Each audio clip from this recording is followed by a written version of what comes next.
Fala aí, pessoal, tudo certinho?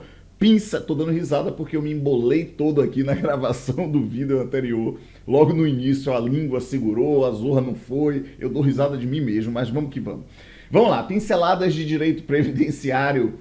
Quero trazer um assunto importante, na verdade diz respeito à atualização da legislação previdenciária e ela foi anterior à publicação do edital, então, portanto, será cobrada em prova. Do que estamos falando? É fácil. Estamos falando do artigo 30, parágrafo 2º do decreto 3048. Ô Ítalo, facilite aí. Bem, essa passagem a gente já viu em aula, artigo 30, parágrafo 2º, lista aquelas 15 doenças graves que vão fazer com que o auxílio por incapacidade temporária, a aposentadoria por incapacidade permanente, sejam concedidos sem observância de carência. E claro, tem que haver o pressuposto de o segurado estar acometido de uma daquelas 15 doenças graves e claro que aquela doença está incapacitando o segurado, temporariamente ou permanentemente. Pois bem, a portaria 22 do Ministério do Trabalho e Previdência, juntamente com o Ministério da Saúde, de agosto de 2022, incluiu duas novas doenças. Então, a gente tem uma ideia das 15, cardiopatia, hepatopatia, Parkinson, espondiloartrose anquilosante, cegueira, enfim, paralisia irreversível, incapacitante, enfim.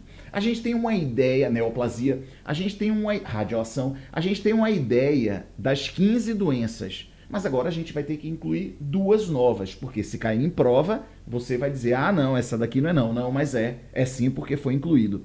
Então vamos nessa, no rol das doenças graves. Olha lá, o artigo 30, parágrafo 2º, lista as 15 doenças graves, mas vem a portaria e diz, olha, inclua aí o acidente vascular encefálico agudo e também o abdômen agudo cirúrgico. O que é isso aqui? Não sei, nem quero saber, nunca quero ter. Mas enfim, é isso aqui. A gente precisa se acostumar com a nomenclatura. Acidente vascular encefálico agudo, abdômen agudo cirúrgico.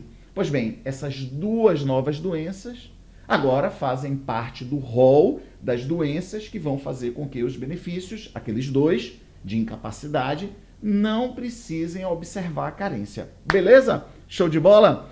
Como tá lá, como estão os estudos, tudo bem? Estou fazendo essa pincelada aqui no dia 5/10. A gente está gravando, né?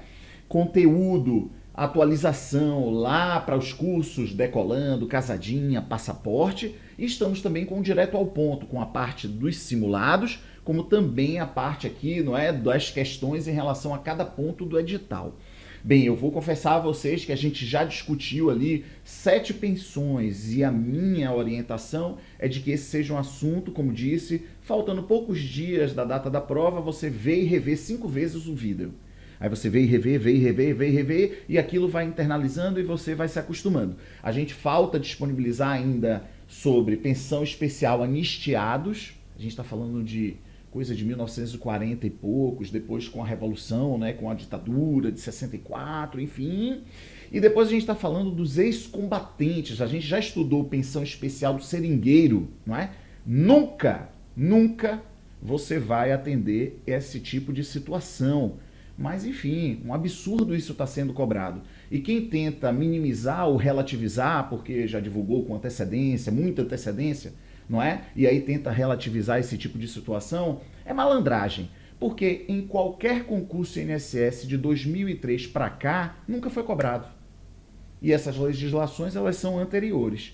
Então, é um absurdo estar cobrando esse tipo de assunto. Ele entra justamente para tirar o foco, para complicar, para gerar ansiedade e dessa forma tentar ali selecionar aqueles 1000 primeiros colocados ali, enfim. Mas o fato é que não faz o menor sentido. E a gente aqui no Se Joga, a gente tenta sempre descortinar o assunto e transformá-lo de uma forma didática, não é? E eu tô tendo muita dificuldade com anistiados e ex-combatentes. A gente está falando de uns caras que lutaram na Segunda Guerra Mundial. A gente já estudou seringueiros, que foram aqueles que foram trabalhar na região amazônica para o esforço de guerra, ali em 1943. A gente está em 2022 e isso ser cobrado não faz o menor sentido.